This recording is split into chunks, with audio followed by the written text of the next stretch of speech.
President Trump is predicting that the Islamic State will soon have lost all the territory that it once controlled in Iraq and Syria. Now, remember that in late 2014, ISIS held major cities throughout Iraq and Syria. U.S. officials say the group has lost more than 99% of that territory and controls just now 2 square miles. Charlie D'Agata went close to that last piece of ISIS-controlled land and saw the combat firsthand.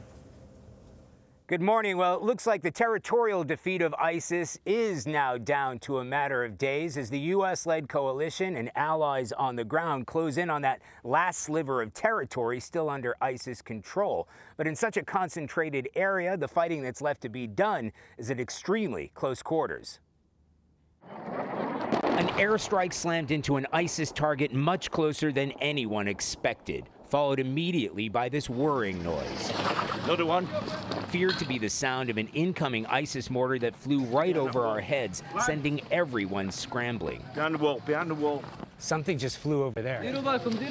Soldiers shouted for us to break cover and run to a safer place. Reaching the last strip of ISIS-held territory meant to sprint through the desert to avoid ISIS ambushes. To an abandoned home, now a forward operating base, offering a glimpse of life in a so-called caliphate facing an inevitable end.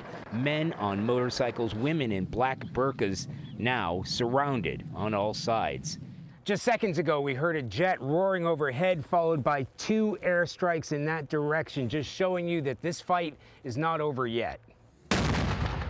But it will be soon, which many here fear will speed up the departure of 2,000 U.S. troops who fought beside soldiers like Syrian Democratic Forces commander Adnan Afrin.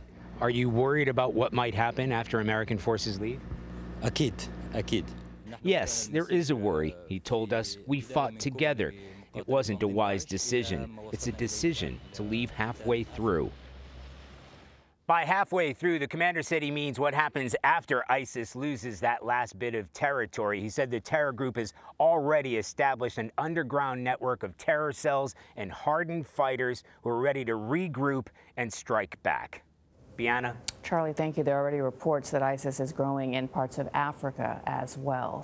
What should be noted, we've lost a number of lives, and this is a moment to say our U.S. military has been doing a fabulous job. Yeah, as well as 30 other countries and their contributions.